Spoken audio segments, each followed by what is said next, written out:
Welcome back. Hey, this is a long-awaited tutorial that you guys deserve to see.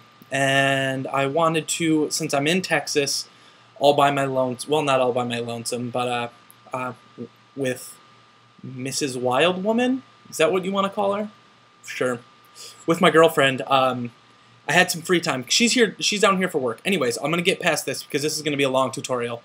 I have some free time, so I'm going to do this. So, currently, this is what my YouTube background looks like, or anybody who would look at it from now until when I upload this. So this is what we're going to go for.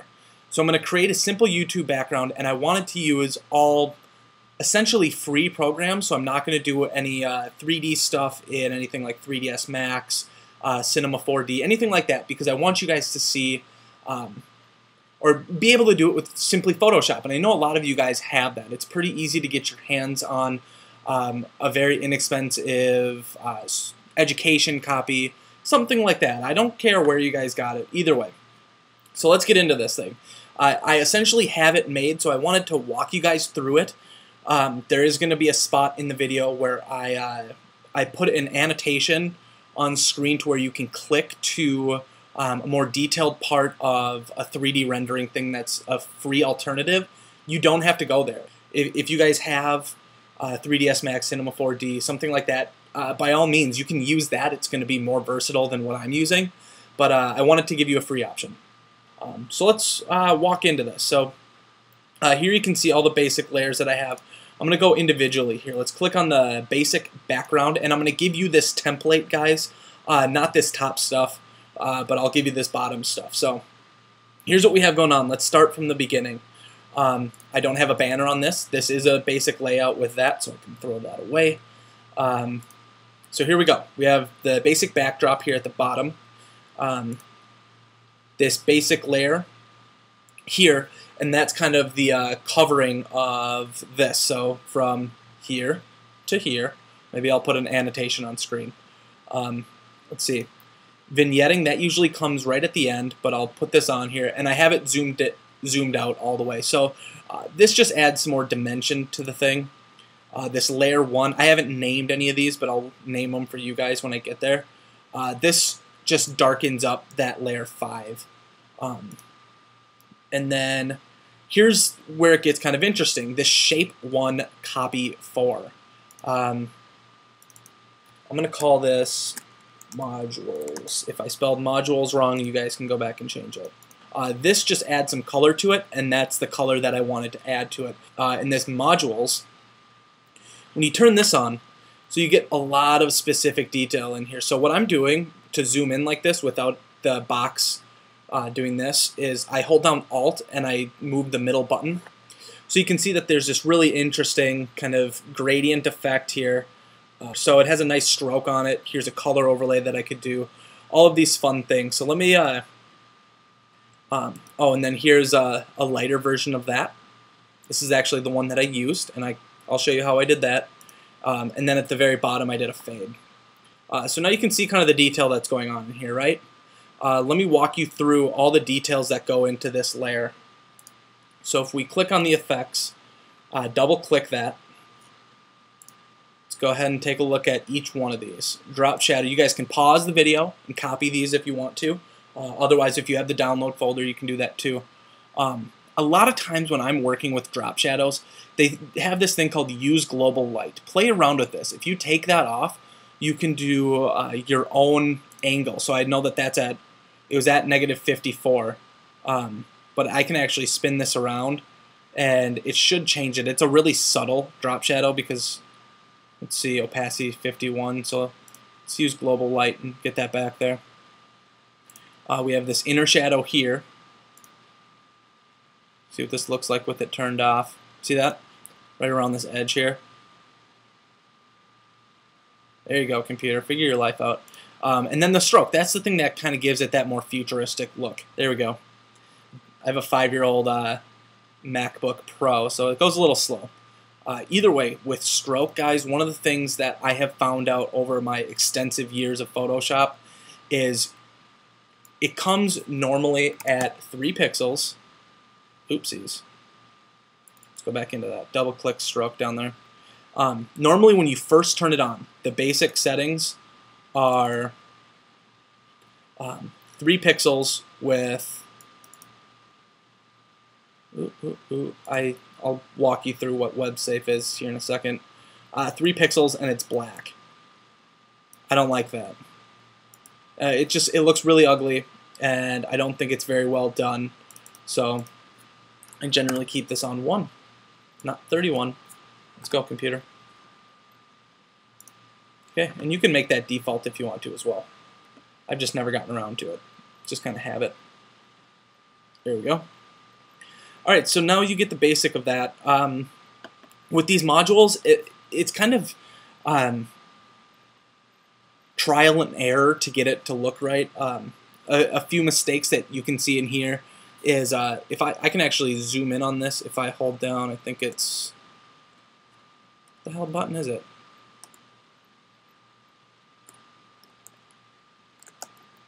I'm holding down different buttons. Give me a break. Is it this? Is it this? Is it this? Either way, you guys can see there that that it doesn't come to the edge right away, or it kind of hits that edge. Same with this video, it really nudges that edge. Those are little things that. All right, so let's get back into this thing. And the way I do this is if you hit Apple semicolon or Control semicolon, you can turn on your guide layers, and I have these guides set up so they hit each one of these corner boxes, so that if you guys wanted to create something different here, let's say, let me just give you this as an example. So I'm going to click on this top layer, I'm going to hit create a new layer, and we'll label this as sub box test, not text. All right, sub box test. So this is, you know that this is the sub box here. So it's this thing, your channel viewers, blah, blah, blah, blah. You guys all know that if you have a YouTube channel.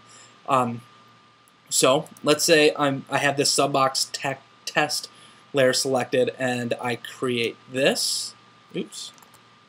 Control D, that deselects it. There we go. And I want to fill this. Let's say I want people to really, really notice it. So I'm going to click that, click on these colors. Now this web safe color, only web colors. The web is only able to process certain amounts of colors unless you have a specific Flash-based website. I know YouTube is Flash-based, or if you're mobile, it's HTML5 for the video. Either way, the colors that most screens recognize are these web colors. I leave that on because it gives you easier color choices, to be honest, and especially it gives you this grayscale here at the side. For a while, I got really confused when you click on certain things like this, that it gets really fucking awkward. Either way, so let's go back to the hue rather than saturation, whatever all of these are. So let's say we want this to be hardcore red, so we want people to notice it. So I'm going to fill that in, hit Control D, and I'm going to hit Control semicolon, get rid of that. Let's do something fancy to this to make it look like what everybody else's does, right? So let's do a new layer. I'm going to go here. I want to give it its own little gradient. You'll see exactly how I do this here in a second. So with that, now with that tool still selected, all I'm doing is I'm holding Shift and I'm doing the arrow down key, okay? I don't want it to match up completely perfect with that bottom layer, just because I want it to be kind of its own thing. Now, with this sub box test layer selected, I'm going to hit Control I. Did that work? Let's see. Yep. So that inverses the selection. This is way too close, sorry. Now, I actually didn't need to select the different layer. I just wanted that to be selected, and you'll see how I'm going to do that here in a second. So, switch these back. I'll go into the gradient tool, and if you click on this up at the top, I want it to go from white to transparent. So this is what we want. Now, don't be alarmed. At first this is going to be, Control Z.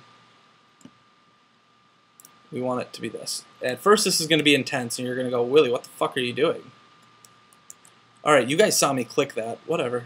Let's click on this. There we go.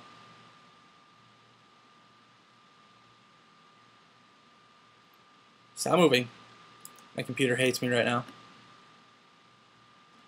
So what I'm doing is I'm holding Shift as I drag down, and that gets it to go in a 90-degree angle. All right, so we have this nice gradient here, right?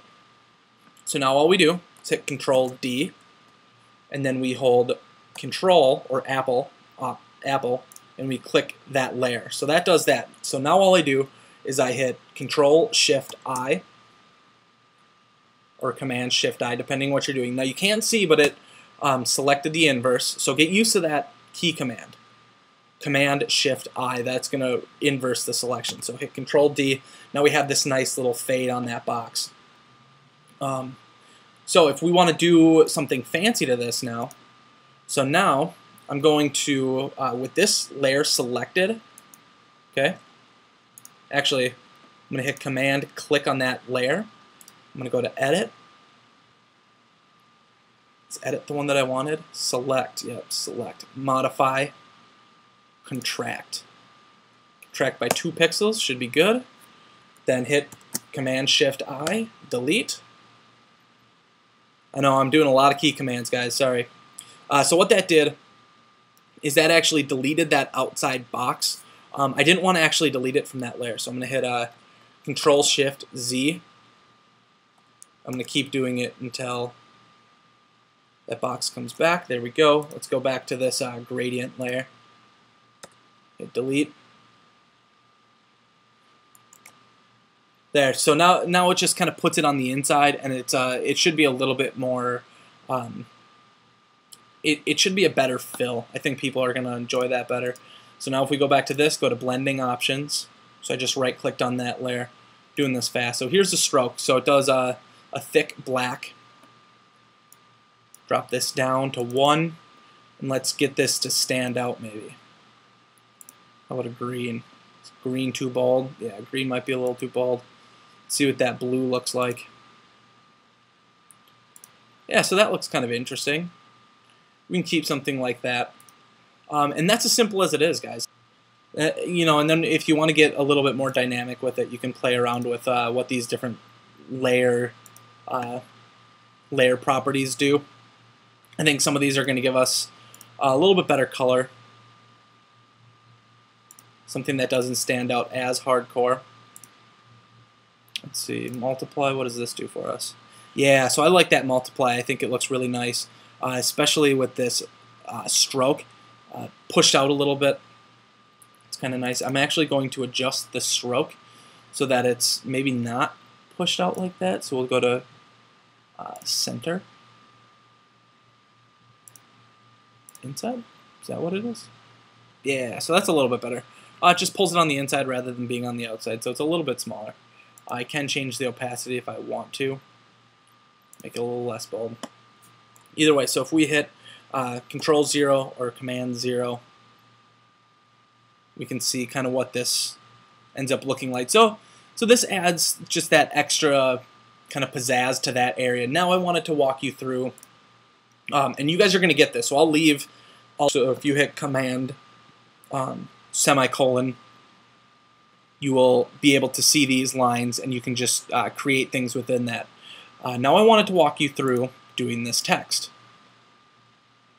Okay? So if we zoom in here, okay, so we can see that there's a few things going on. So the text has a bunch of different effects going on. It has this nice bevel going on, but it also has the light on the other side as well. It has, looks like it's 2 shadows. It has a gradient fill within it. It has what looks to me like its own drop shadow. So there's a lot of different things that go into this text to make it look really simple, but you can do it all within Photoshop. So here's generally how I like to do this. So let's go into this, and we can see that I already have the effects added on here.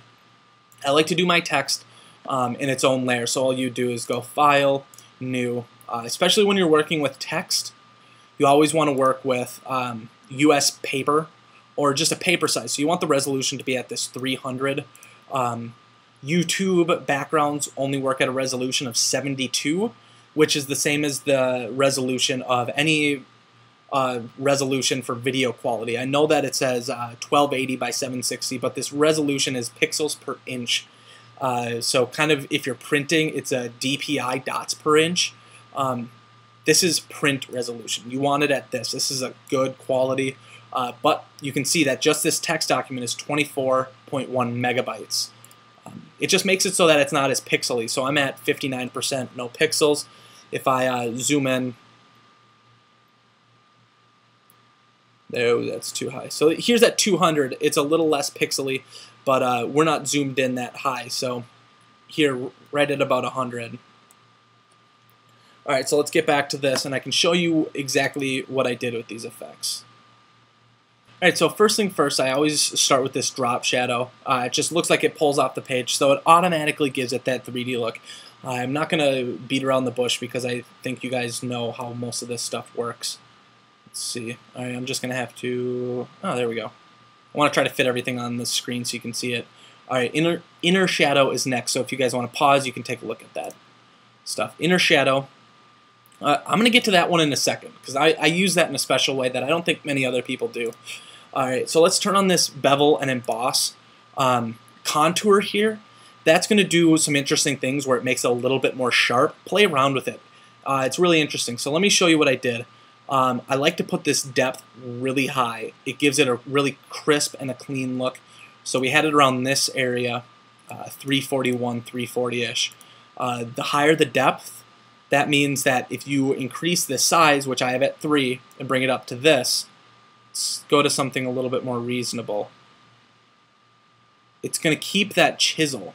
So if I bring it up even higher, so we're at 340, and do this, see how it gives it that more chiseled look? So if you want like a chiseled stone, you can do this and then add a texture to it and give it some really good stone kind of quality. But let's go back to 3. I like this because it's just a really simple edging to it. Oopsies. Forget that I keep hitting enter. All right, so that's all I did with the bevel and emboss. You can play around with this angle. Generally turn this off. And I forgot to do this before. Whenever you're working with text, turn anti-aliasing on. What that does is that's going to make it so that it renders point to point rather than pixels. What aliasing is, anti-aliasing, is when you're working with text, see how it has that little text icon rather than, I can't do it, but just the checkerboard pattern, which means it's clear. That means that it renders from point to point and then lines within there rather than pixels to fill in like a rastered image. So those are the big differences there. So I generally try to work all anti-aliasing. Now, let's see, we have this gradient overlay. Let me click on this. I generally do this for just about every type of text that I've been doing lately. I'll do a basic color here, and I'll keep it kind of darker. Let you guys click and see kind of what I did. All 6s there, this 4th one down from the top. Close to the same one here, so I did 3rd down from the top. And then here, this middle one, 2nd down from the top. So it's just a simple gray gradient, okay? Now, some really cool, interesting things that you can play with. It's pulling this in here, and now you get this really nice line effect. And this is actually really cool. I mean, the more I think about this, the more I really like this effect. It just adds that dimension. It looks kind of Apple. Now, I talked about this inner shadow. All right, what I wanted to do is an inner glow. And I'll show you precisely why I don't do this. So, inner glows do something where, let's change this to a color that you guys can see nice and bright. So do this size. Inner glows go everywhere. So they go, see how they go edge to edge, and I don't have a place within these settings to change an angle. It's really annoying. So what do? I say, screw you, inner glow, you suck balls.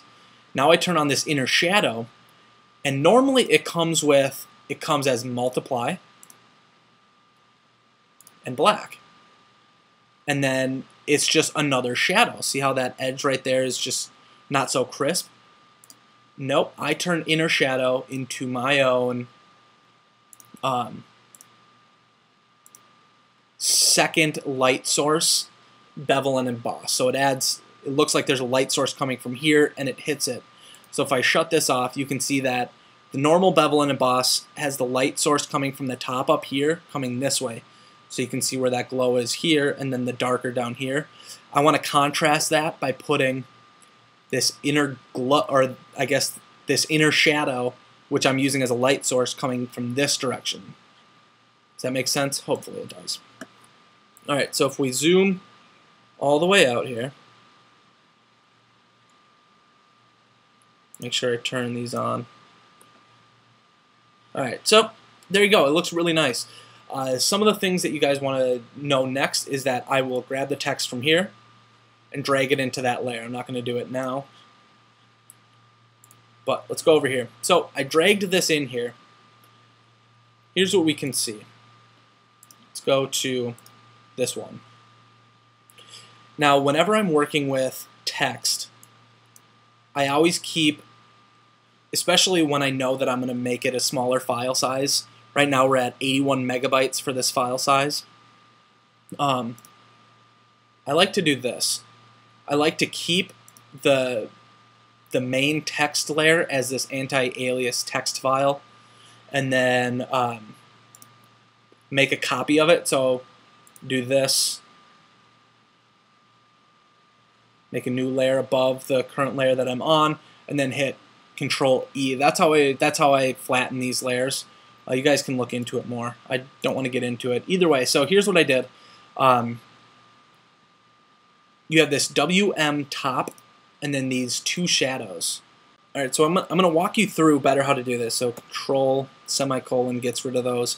I'm going to walk you through how I do the shadows on this, so it's not just that drop shadow that we had on there originally. Here's what I did.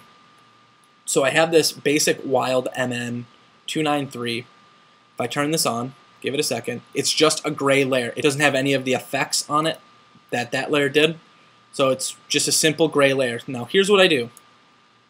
Take it, drag it down to this new layer, and then make a copy of it. Let's bring this down here. Create a new layer. It'll bring it above it. Hit Control or Apple E. Drop shadow. Nobody's gonna tell me to change that.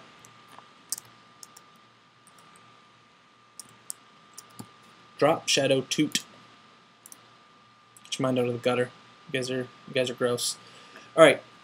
So let me show you how I did one of these, and then when I copied to the next one, I just did a more exaggerated version. So let me show you what I mean by this. So go up to Filters, go to Blur, Gaussian Blur. And the reason I leave it on top is that way I can see precisely where it's blurring, how much it's going to blur, all that fun crap. I leave it on top of this layer. So that's a little too intense, I would say.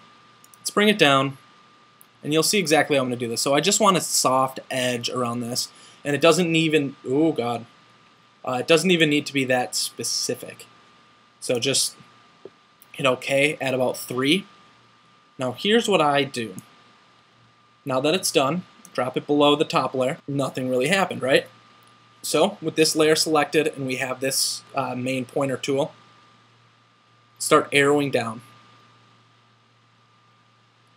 So now you're seeing it start to pop out, but we want it to look like it's actually sitting on this bottom edge here where the light kind of has this glow like it's coming from the video sequence itself.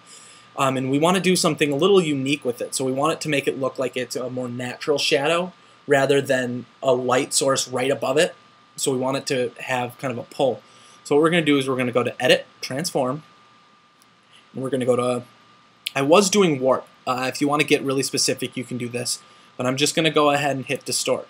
Keep it really simple. Grab this box, this middle box, and just pull this side down. So that might be a little too much. Let's go right there. Now what I'm doing is I'm trying to line up this bottom edge and not worry about this top edge. So I think that that's looking good. We can pull it out a little bit more if you want it to be a tougher shadow, but try to keep this bottom edge, like I said, lined up. So hit Enter. Sorry if that's loud. If you can look at these layers here, I think, okay, so I had it on soft light. So let's go to here, and instead of it being normal, hit soft light, and it should blend with the background and create that nice kind of warm blue that's going on. I guess cool. Blues are cool. Now if we want to exaggerate this even more, all I'm going to do is hit not control, so just drag it down, create another one. So here's number 2. So instead of doing copy, we'll hit 2. Now at 2. This isn't Twitter. Alright, now with this layer, we'll just do the exact same thing. Edit, transform, distort,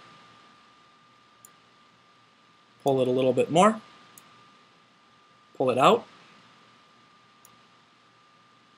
Might be at too much of an angle there. And then hit enter. So really simple. I didn't spend as much time on this one as I had with this one. So I think that this one's actually turning out to be a little bit better. Now I know that this shadow's a little dark. So what I'm going to do here is I'll go to this original shadow and I'll take the opacity, and you can either click here, take it down, which I'm not too big of a fan of. What I like to do is keep it on even numbers. So you keep that 0, and then with all of this selected, hold shift, and provided this is all selected, hold shift and do the arrows up and down, and it'll actually go in tens. So I'm going to go ahead and say that leaving it at about 70 is a good amount. So that way you can see I like this. I think that this text actually looks a lot better than this one, so I'm going to replace them, and I'll show you exactly how I did this. So I have all these layers in here. Let's get rid of the layers that we don't need. Keep these ones as reference. Close this. Work in folders, guys, is huge, because then I can move this entire thing. So I deleted that one. Now all I'm going to do is I'm going to copy that entire folder. Now, with that folder selected, hold shift while you drag over. Hopefully you guys are saying to yourself, wow, that was simple. I turn these show transform controls off because I don't like seeing this box. Now all I'm doing is holding shift as I rotate, and I'm rotating the entire folder, the entire group as it's called. And by holding shift, it actually locks it onto the angle, so I'm waiting for it to lock vertical. I'm going to go ahead and say that that actually turned out for the best. I didn't think that I'd actually make it better on this, but there you go. You guys saw me make something a little bit better, so it's a better shadow.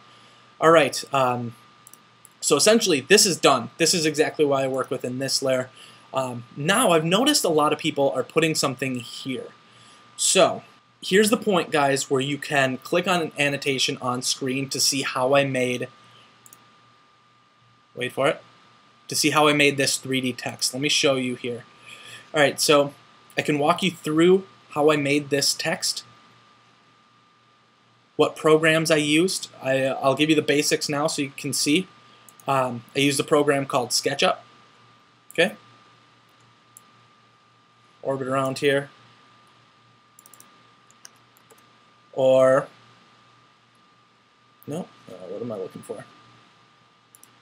And then I did the rendering here within a program called Thea. So you can see what that render looked like before I did any editing to it. So if you guys want to see how that was done, click the annotation on screen. Otherwise, I know the video is getting pretty long. So I'm just going to walk people through the basics of what I did here. So, all right, either welcome back or thanks for sticking around here. Hopefully you guys know how to create your own 3D text. So all I did to create this shape here, so if we click on this middle overlay, I'll actually walk you through what I did. So let me shut these off. Shut off this. I keep the text within its own layer just because within here, if you watch the tutorial, I have this extra gradient on here, or the shadows.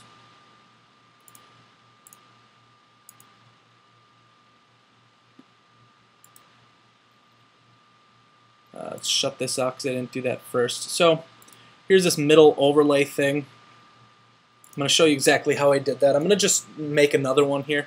So use the pen tool, so I just hit P. Start a click. Go to about where you want to finish it. I'm holding down the shift button so it creates a straight line. Now I want to come up at this angle, so I'm just kind of using that as a reference. Hopefully I can get this right. Let's go a little bit higher to about here. Is that about right? Hopefully, yeah. All right, let's go to about right here. Holding down shift for whenever I do a straight angle. I'm going to go just below the top of the text, do something like that. Come over here. Now I'm looking at this angle here, and I know that I want to keep it there, so I held shift there.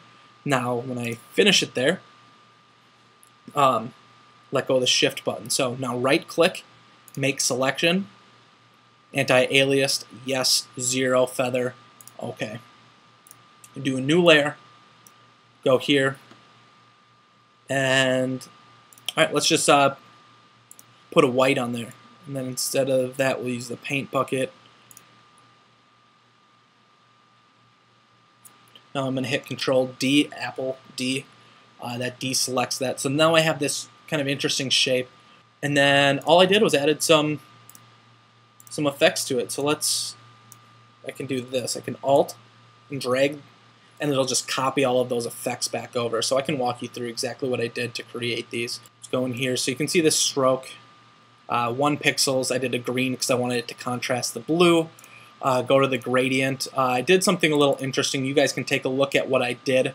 The colors that I used here. This is all C's. Nope, it's not. Let's do that. Cancel.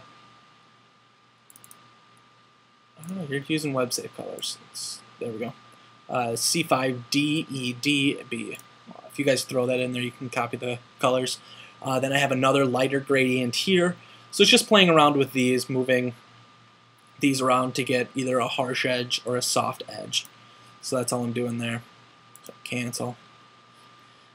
Bevel and emboss. Simple bevel and emboss. Really, you don't need it on this. It just adds that kind of that dark edge there. Drop shadow to pull it away from the screen. Watch if you turn the drop shadow off. It doesn't look like it pops out as much. So I generally keep a drop shadow on there at all times. And then the inner shadow I actually used as a real shadow. You can see down here, so I wanted it to pop a little bit different than the bevel and emboss was working for me. So cancel out of that, but that's it, guys. It's really simple. And then pop in social media sites, twitter.com/wildmn293. Go ahead and hit me up. Control 1. All right, so let's save this guy off, and I'll show you exactly how to upload it. So go to File, Save. Yes, I understand. So I'm going to hit OK.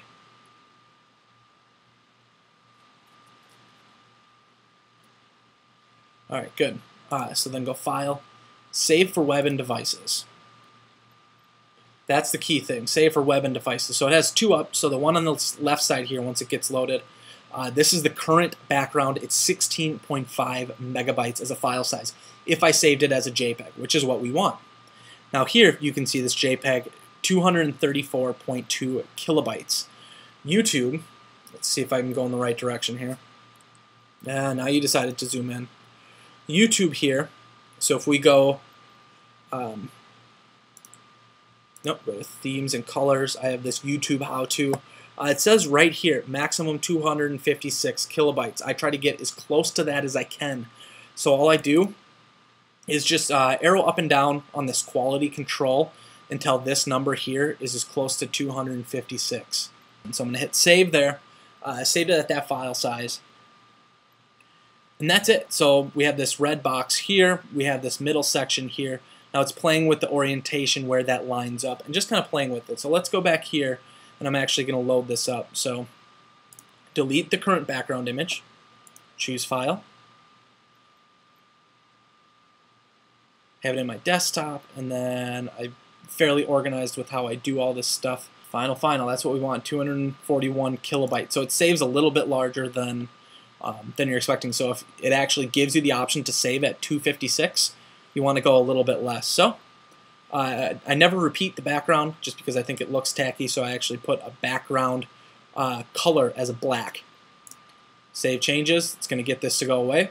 And there you go. Has this nice blur, has this this red area that kind of draws your attention. It might be a little much.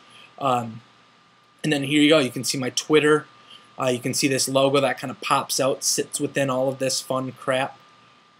Yeah, thank you guys for sticking around. I know this is a really long video. Hopefully I cut a bunch out, shortened it up. Hopefully you found it entertaining. If you did get a chance to go check out that second part, you know, I'm glad that you guys were able to go look at that. I know this was a very long tutorial. Hopefully I can make it smaller. If you guys have any questions, seriously, post them in the comments. I'd love to answer them for you. I'm always open to doing that. But my voice hurts. I'm tired. All right, talk to you guys soon. Bye-bye.